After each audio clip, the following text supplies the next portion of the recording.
In, in thinking about international affairs, it's useful to keep in mind several principles of considerable generality and import. The first is the maxim of Thucydides. The strong do as they wish, and the weak suffer as they must. It has an important corollary.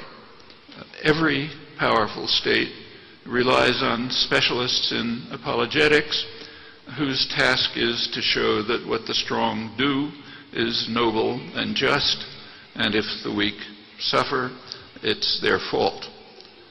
In the contemporary West, these specialists are called intellectuals, and with some exceptions, they fulfill their assigned task with skill and self-righteousness.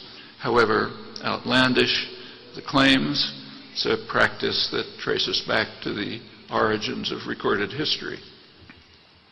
A second leading theme was expressed by Adam Smith. He was referring to England, the greatest power of his day, but his observations generalize.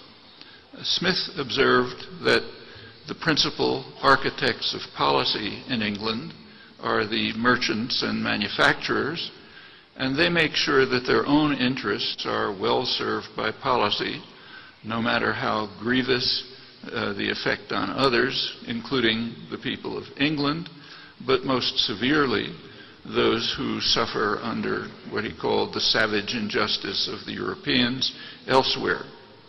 Smith figures who departed from the normal practice of depicting England as an angelic power, unique in world history, which was selflessly dedicating itself to the welfare of the barbarians.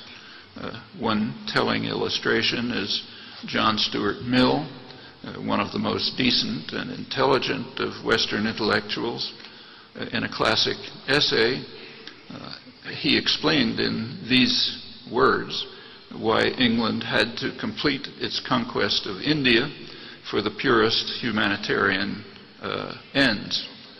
He was writing right at the time of England's worst atrocities in India, when the true ends of the further conquest were to enable England to gain a monopoly of opium and to establish the most extraordinary narco-trafficking enterprise in world history, in order to force China, with gunboats and poison, to accept British manufactures, which China didn't want.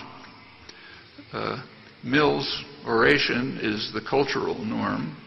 Smith's maxim is the historical norm. Today, the principal architects of policy are not merchants and manufacturers, but rather financial institutions and multinational corporations.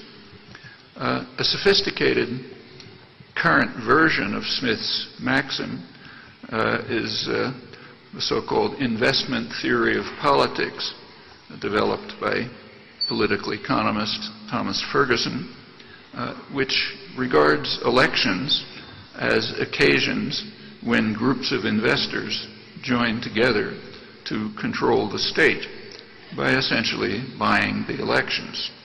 And it turns out to be a very good predictor of policy over a long period, as he shows.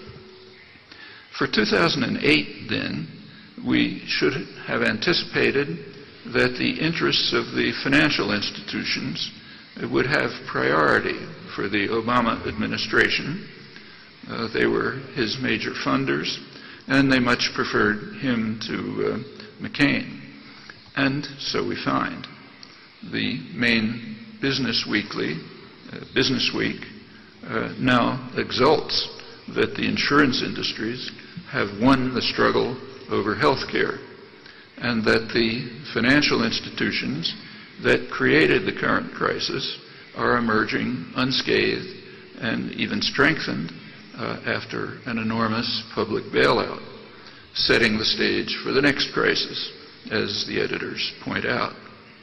And as they go on to discuss, other corporations have learned valuable lessons from these triumphs and are now organizing major campaigns to undermine any effort to enact even mild measures on energy and conservation. They do this in full knowledge that success will deny their grandchildren any hope for a decent survival. It's not, of course, that they are bad or ignorant people. Rather, these decisions are institutional imperatives. Those who choose not to follow the rules are excluded, sometimes in quite remarkable ways. Elections in the United States are extravaganzas that are largely run by the huge public relations industry, which developed a century ago in the freest countries in the world, England and the United States, where popular struggles had gained enough freedom so that the public could not easily be controlled by force. The architects of policy therefore recognized that it would be necessary to control attitudes and opinions. Control of elections is one element of the task. The United States is not what's called a guided democracy like Iran, where candidates have to be approved by the ruling clerics. In free societies like the United States, it's concentrations of private capital that approve candidates, and among those who pass through the filter, outcomes are almost always determined by campaign spending. Political managers are well aware that on issues the public often disagrees sharply with the architects of policy. Accordingly, electoral campaigns avoid issues in favor of slogans, oratorical flourishes, personalities, and gossip. Every year, the advertising industry gives an award for the best marketing campaign of the year. In 2008, it was won by Obama, who beat out Apple computers. Executives were euphoric. They exulted openly that this was their greatest success since they began marketing candidates as they do toothpaste and lifestyle drugs. It's a technique that took off during the neoliberal period, beginning with Ronald Reagan. In an economics course, one learns that markets are based on informed consumers making rational choices. But anyone who has looked at a television ad knows that business devotes huge resources to creating uninformed consumers who make irrational choices.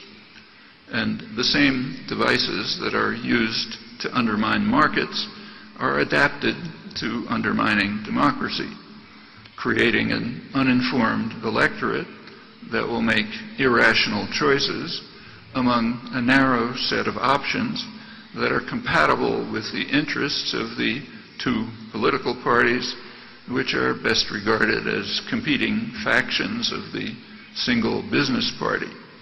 And in both the business and political worlds, the architects of policy have regularly been hostile to markets and democracy, except for temporary advantage.